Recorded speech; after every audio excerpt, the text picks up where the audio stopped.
Welcome everyone to our webinar, Yes, Start a Food Pantry in Your Community in Rural Alaska. My name is Emily Becker. I work for Rural Cap and I'm part of the GROW program. It's our food security program here at Rural Cap. And our mission is to improve the lives of low-income Alaskans. And we present this webinar in partnership with our partners at Tribes Extension, whose mission is to improve food security for tribes across Alaska. So we are really pleased to present Rebecca Geyer and Carey Atchak. I hope I got that pronounced that correctly. Who are going to tell us about how they run a food pantry in Bethel, and then how the Food Bank of Alaska can support you and your community. So welcome very much, and I'll turn it over to you. Thank you. So hi, everyone. Welcome. I'm Rebecca Geyer with the Food Bank of Alaska. I'm very excited to talk about how to start a food pantry in rural Alaska. We have many partners across the state. We work with over 50 rural communities, whether that's through starting a food pantry or running a summer food program for children when school's out of session. And I'm very happy to have one of our great partners, Carey, on the call today from Bethel to talk about their experience in starting a food pantry and a food bank in rural Alaska. So I'm going to toss it over to Carey. Hi everybody. I hope you guys can hear me okay. So my name my name is Carey Atchak and I work with Bethel Community Services Foundation as a food security coordinator. Um, and I have been in this position for about 3 or 4 years now. And uh the pictures in the front are some of the activities and stuff that we done. I do get a lot of school volunteers that come in to help do some of the bagging and stuff like that. And maybe next slide. Uh, the food there. Okay, let me start over. I think I'm getting a little bit excited here and want to pass along the right information to you guys. So the food bank and pantry, there is a lot of things to think about with that, to keep in mind that in rural areas, it's not always easy to find a facility that's big enough to keep our dry storage or your dry storage good, and have enough freezer space for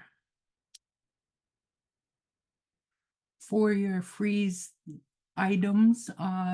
And then another thing to keep in mind is that what are your costs gonna be to uh, run one in your area? What's covered and what's not? As when I remember when I first started doing this, I was really surprised that a lot of the costs that occur to have a food bank or a pantry in a in a rural area. And Bethel's not that rural. It is a hub for 56 surrounding communities. And it does get pretty challenging to have right now our food bank place, we have a location, and now our next steps are gonna be to get a building up on it to store all of our dry stuff and freeze or chill. It's a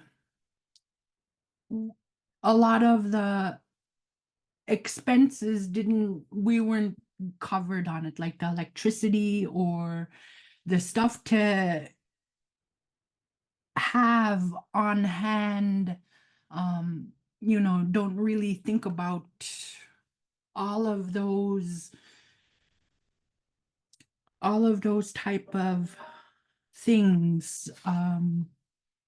Sorry, my phone's going crazy here. Let's see. And know who to turn to when you need help, or knowing your resources, and what company they're with. So Carey, you are affiliated with a nonprofit there in Bethel, right? Correct. The Bethel Community Services Foundation. Correct, yes. So do they pay for the electricity and the renting a space? Yeah, it is covered under that. Maybe I should let me see. Hold on one second.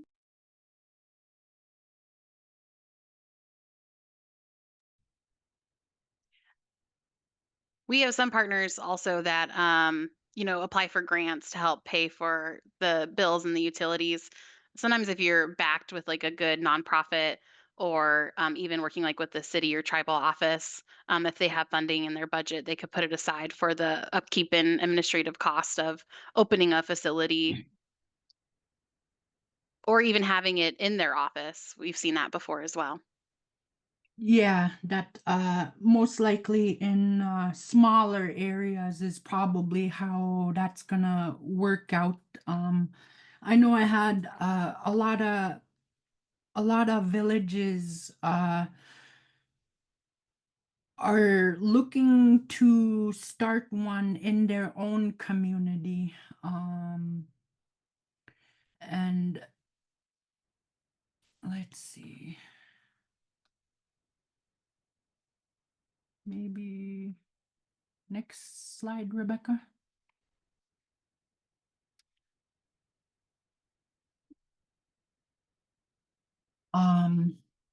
Not being able to help everybody that request help. That's one of the hardest things for me to try to comprehend, is that I can't always help the people that need it. So I have we have our storage facility right now in a building that is older than I am, and it does get kind of scary to move stuff around in there every once in a while, because it is high off of the ground. I run into one of the things that I run into is that I don't have enough inventory to um, to give everybody a good meal, or a good ration for the month, because the food bank stuff is only, it's once a month, and there's only so many items we can pass out without going completely empty. The other thing is not having space, the adequate space to put it in. It's always a struggle month to month when we get our freight in, only because they come in big pallets. Before, when we didn't have our equipment, a simple, not a fork, a pallet jack, a simple pallet jack makes a world of difference, and you're able to move stuff around faster a little bit, instead of hand by hand, or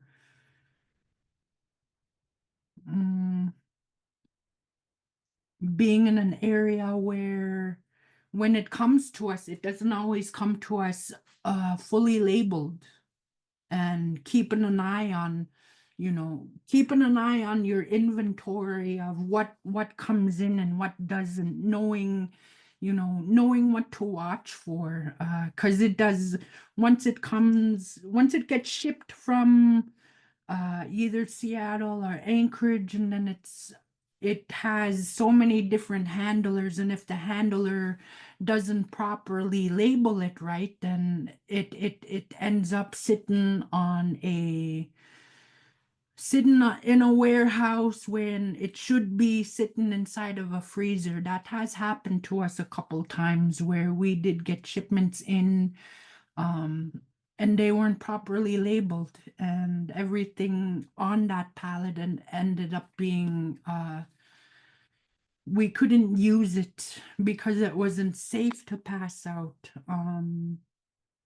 And it had to be, most of our freight has to be shipped as space available, whenever they can get it to us. Sometimes if we have something coming from Seattle or Anchorage, most times it doesn't come to us for 3 months. That's how far back our freight is. And then just making sure that you're in good communication with the people involved, the companies, the local stores here in Bethel. They help keep our pantry a little bit stocked when they have stuff that are going to expire, or they can't sell a certain item. Then we'll get a little bit of that from the local AC store here. And working with, high school kids, are kids that want to learn. Here, the picture on this side right here, we were doing some fish jarring for the pantry. We turned it into a class where all of these kids got to, be a part of what it was like, what they needed to start doing jars. And each one of them took, took a couple home, and then we had shelf stable fish for a while. It didn't last long, but it was a nice compliment to the folks that really needed it. And passing out stuff hand by hand, it is a lot of a lot of lifting and labor. So making sure that you have the adequate people to help move some of this stuff is really important.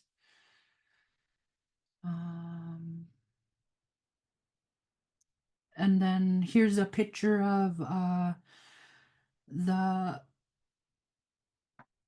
AC people. They, like I said, they do a lot of donating on some of the stuff that they can't sell, or that's going to start to go to be expired. And some of the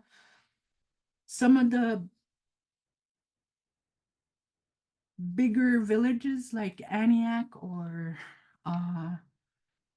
Atchak from here, from Bethel, they have a farm, or they were growing potatoes before, and they had a nice inventory of their season. We have a couple grow boxes out here, and that once it gets pulled, and we just pass it out to people who need food pantry.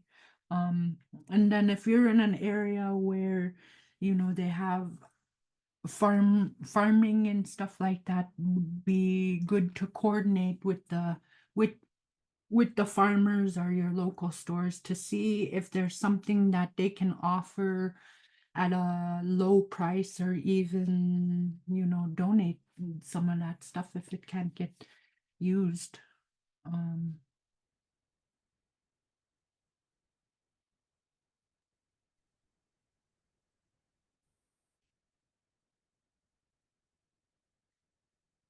keeping keep an open mind through these challenges, and not having to fully rely on other entities or companies um, that are able to help, being your own problem solver, and just working through the challenges that arise, getting these stuff to the villages. It's very, very expensive. It costs more to send stuff out to people in the village than the stuff inside of the box is actually worth. And on that side right there, we do have a good number of people that come to us by four-wheeler or walking cabs,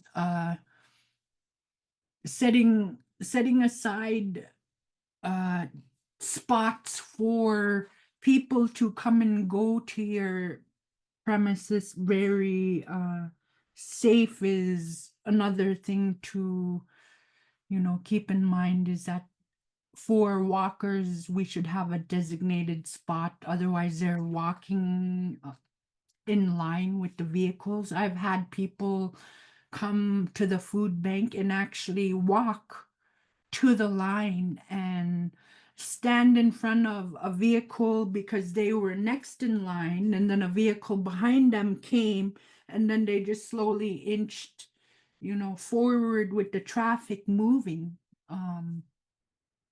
So having a designated spot for your walkers or your four-wheelers away from heavy traffic is really important. And if your community is in need of having a food pantry, or wanting to start one, if it's crossed your mind and if you think it's going to be beneficial to the people in your community, then why not?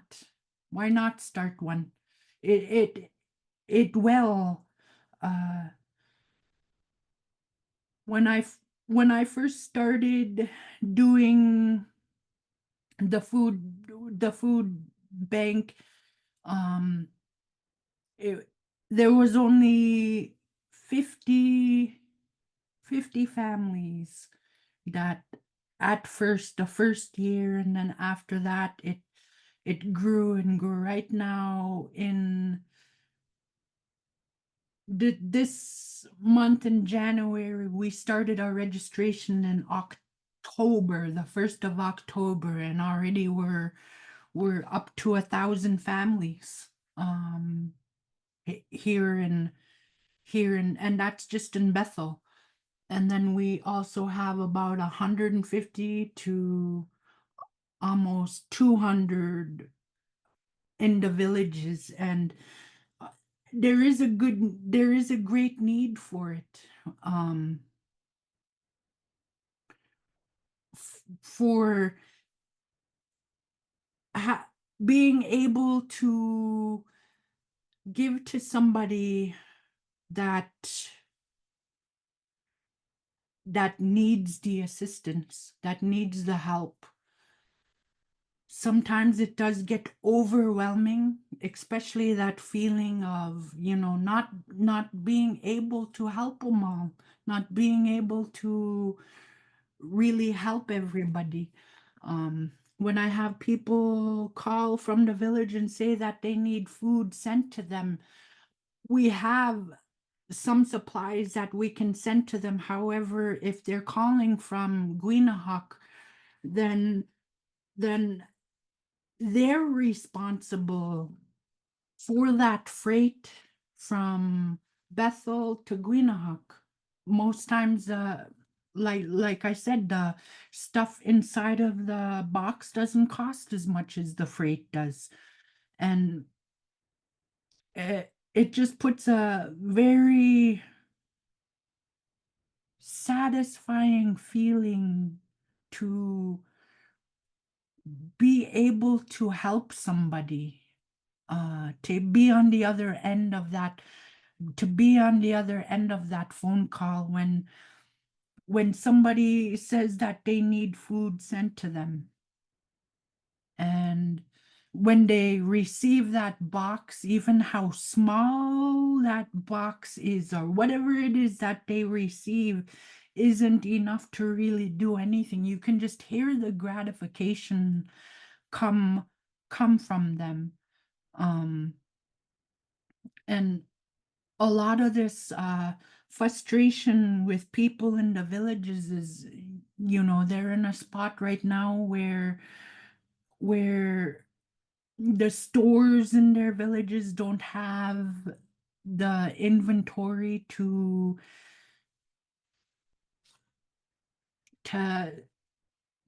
keep everybody that can afford it, to help their freezers stay full, or their cupboards. When you're put in a spot where you have to choose what it is that you want to pay, or what it is that you need to pay. This picture right here,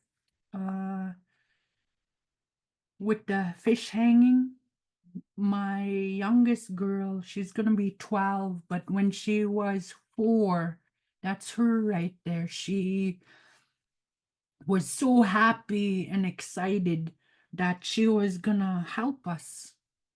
She looked at her dad right there and she said, "Dad, can I give to the giver?" And that put a stop on us, that we were like, "What?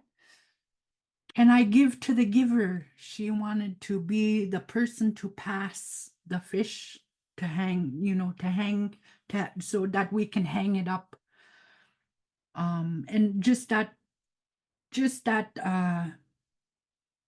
what she said, can I give to the giver?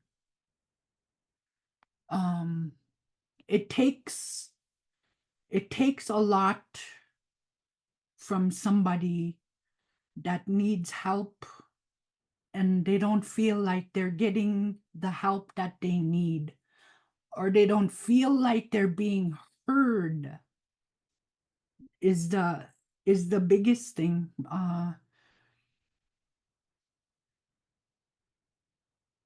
I had when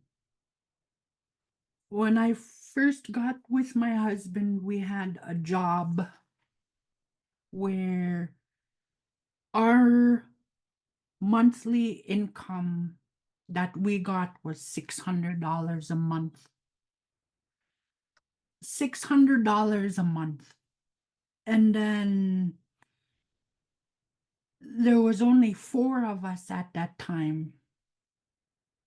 And it wasn't enough to qualify. We were over income for food stamp assistance, or even getting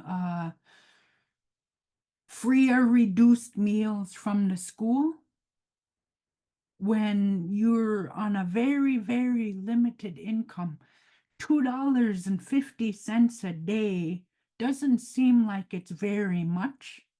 But then when you take $2.50 and then you times that by 5, then that changes from a 5-day week.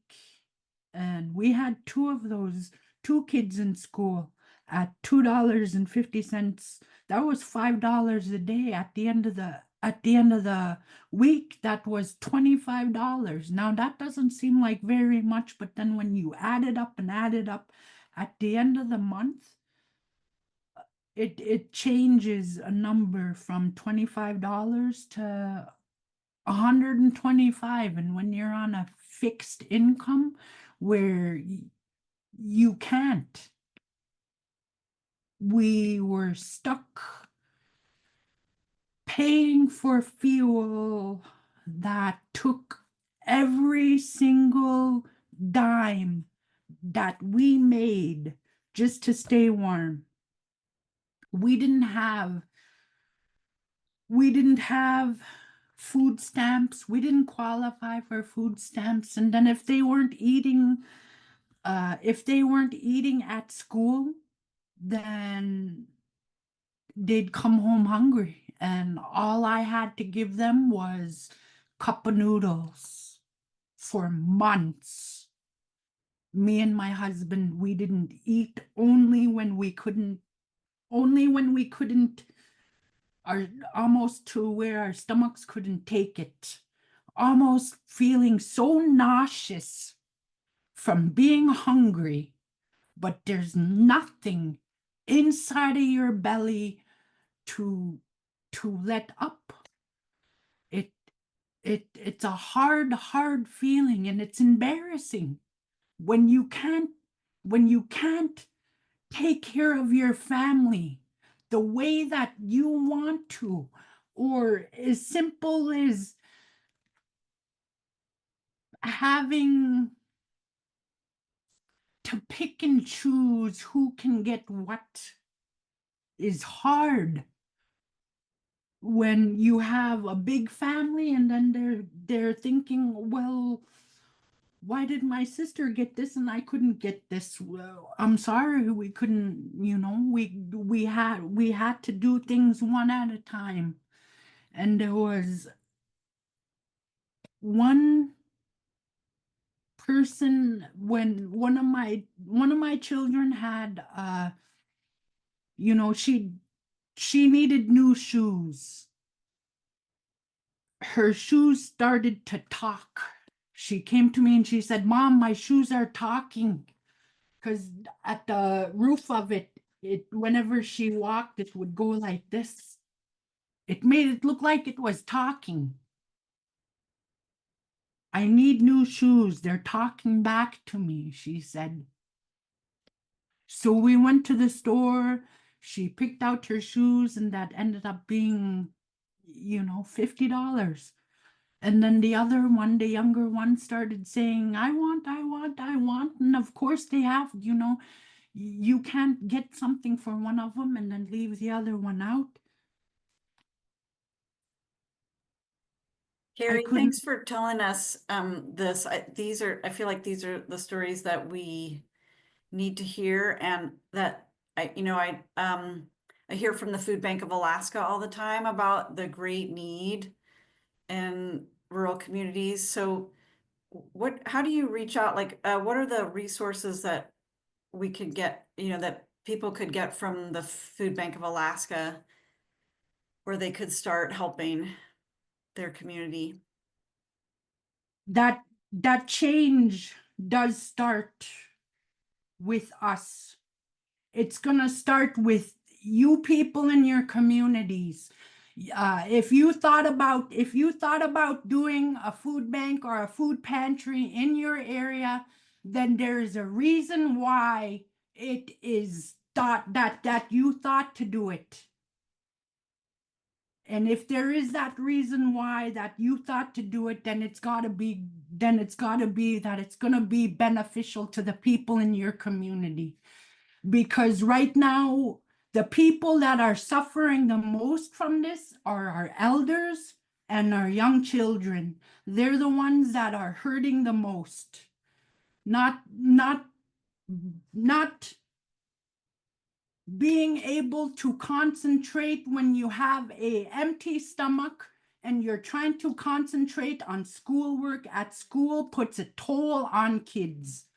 It doesn't help them to concentrate right. There's that lack that it goes that happens with that. I think that was the last slide there. That's the last one. I think that's a good segue. Thank you, Yeah, Carey. Thank you, Carey, for sharing.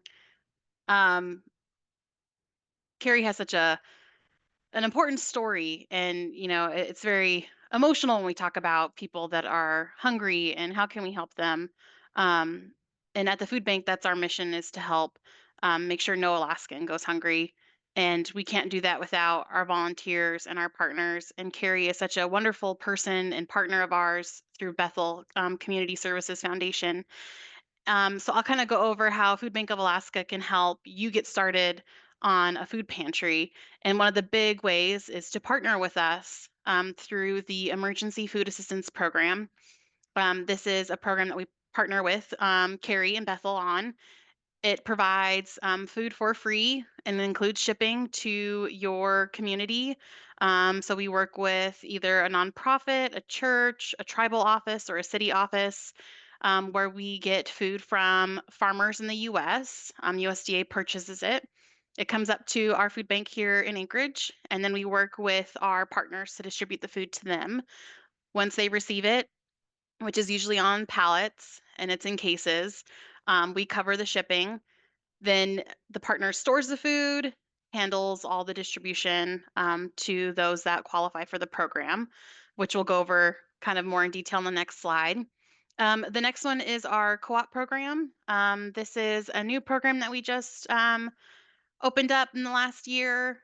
It is for a lot of our communities or partners, often get grant funding to purchase food, and we wanted to find a way to help them get more food by spending less money.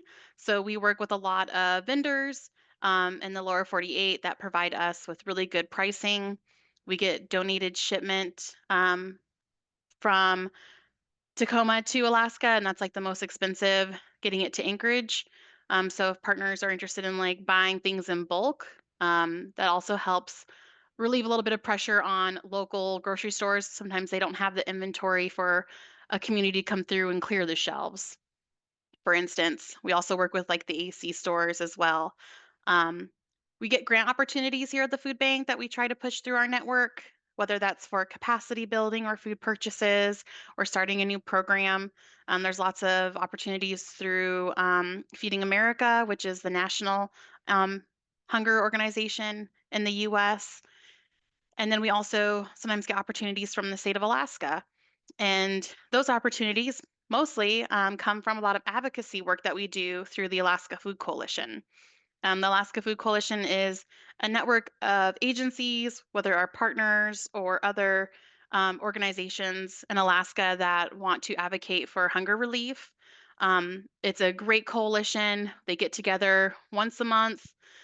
We do a fly-in where we go to Juneau and we talk to our legislators and talk to them about, the conditions in the communities and how can they help support by providing funding, or if we have these federal programs, how can we reduce some of the barriers to expand access to food, because everybody deserves to eat and should be able to eat without having to worry, going to bed hungry. So, the first program, so the Emergency Food Assistance Program, it's very easy to run. You just need a place to store food that you can keep under lock and key.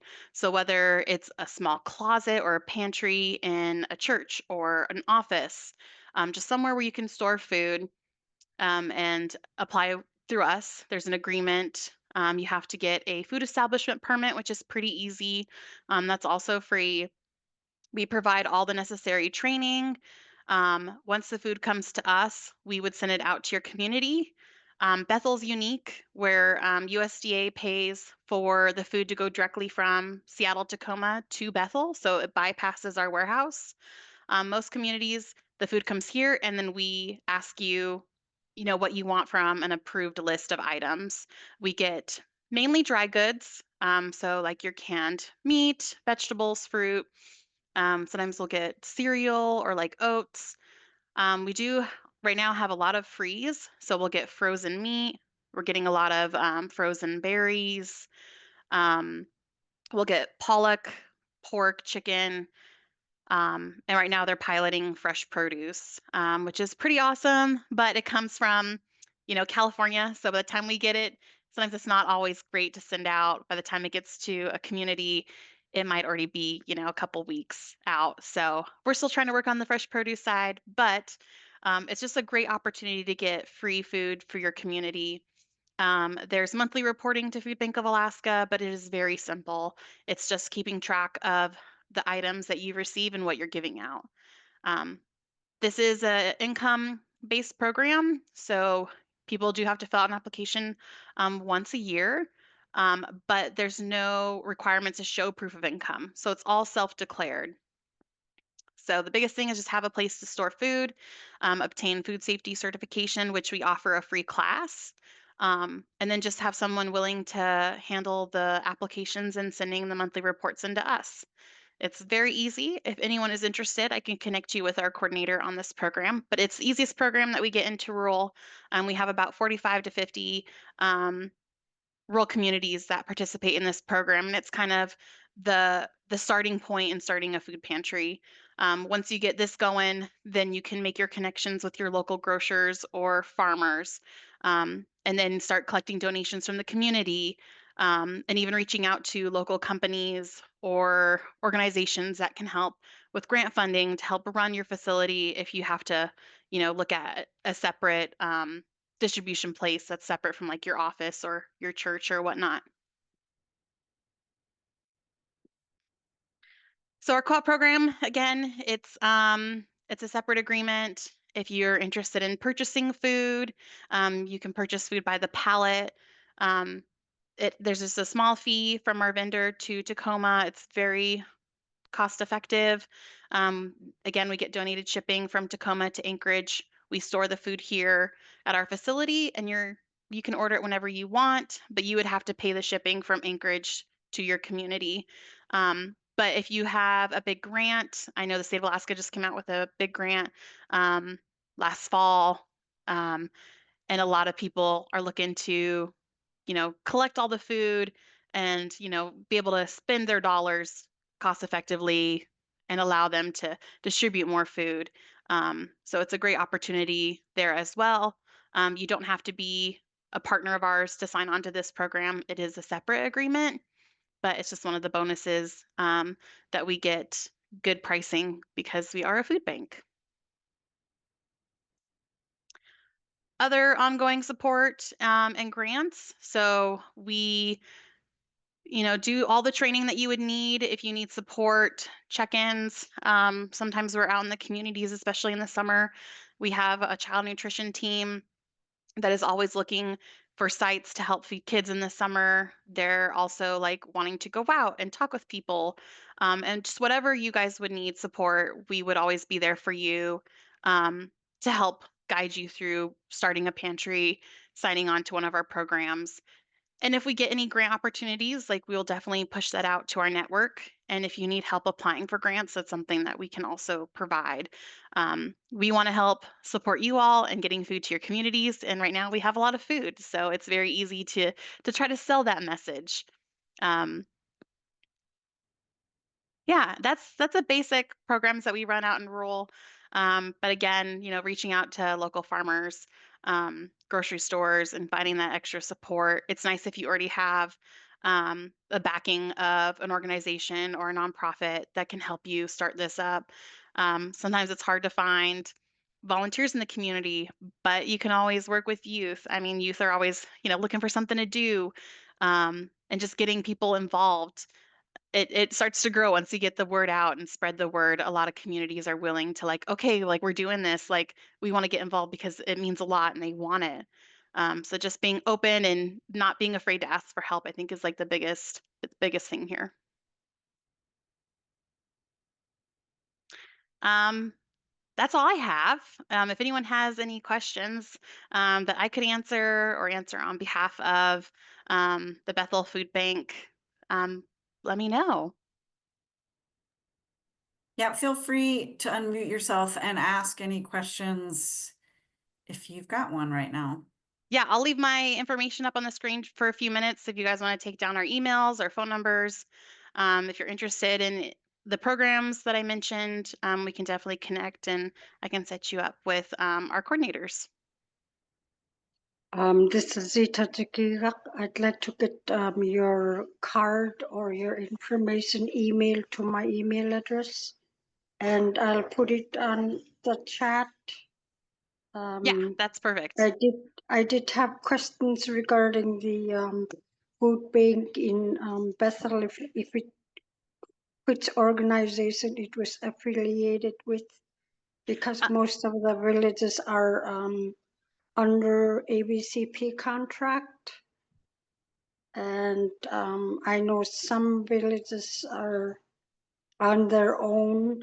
That's the other questions that I wanted responded to. But I'll send you my email address so you can send me all that good information. yeah, Thank you. absolutely. Pop it in the chat and I'll definitely follow up after this. So the Food Bank in Bethel runs through the Bethel Community Services Foundation. They're a local nonprofit in Bethel. I think the food bank's been under them for the last 2 or 3 years. Previously, it was ran through the Lions Club there. Hi, Rebecca. My name is Addison McCown, and I am the deputy mayor out on Atchak Island.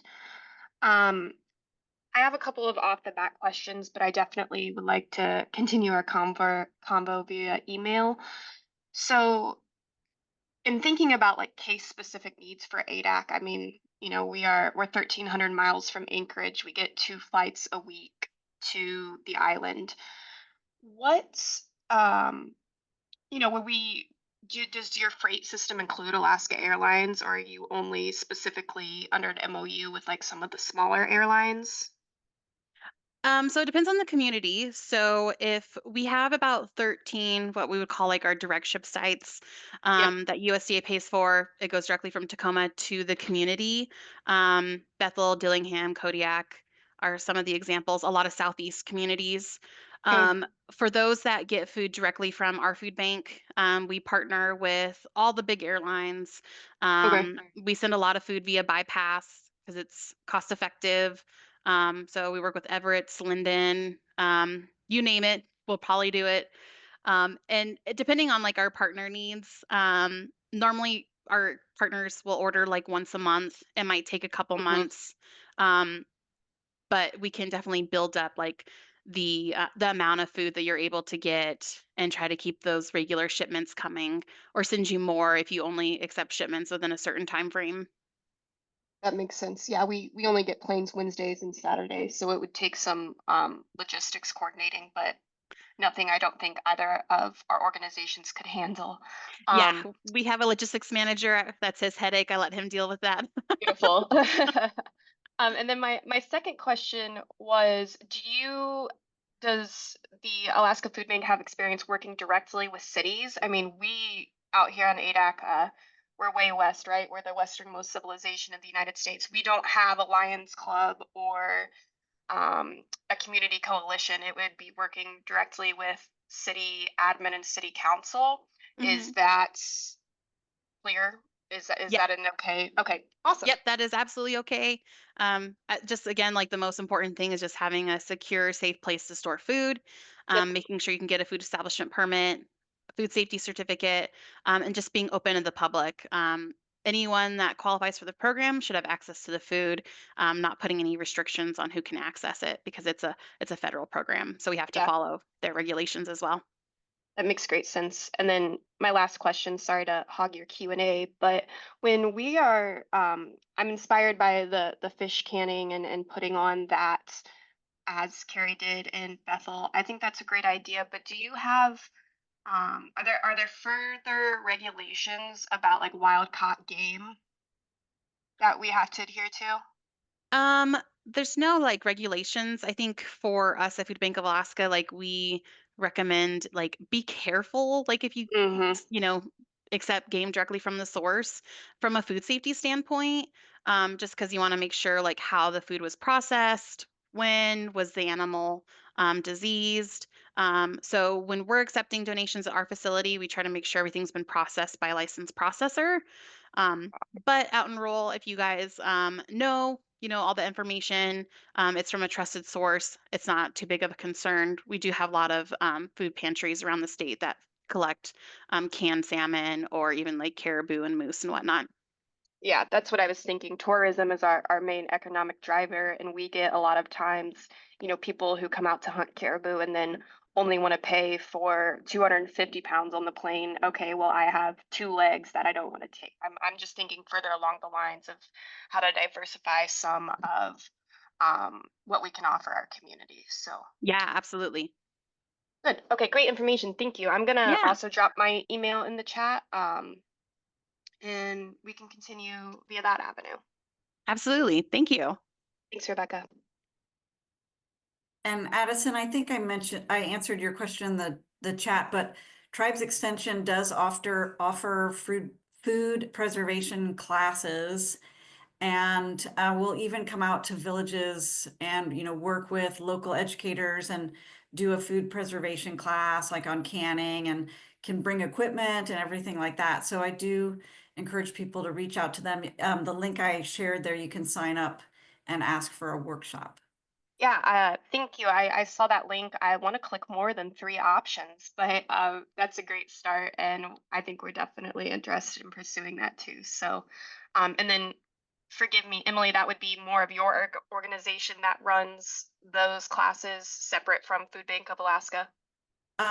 It's our partner at Tribes Okay. Extension, which is they're part of the Cooperative Extension Service of UAF. Oh, okay. That makes sense. Mhm. Awesome. Thank you, Emily. Any other questions out there?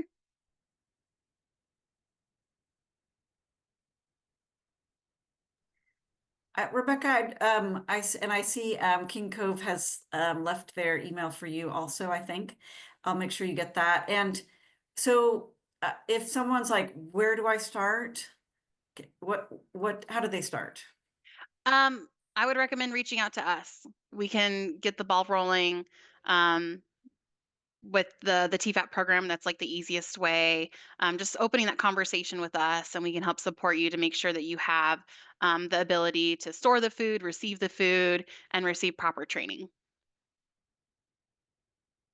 And can that training be done virtually, I take it? Yes, it is virtually. And we do it every year. We're willing to bring on partners throughout the year. We run on the federal fiscal year, so October 1st through September 30th.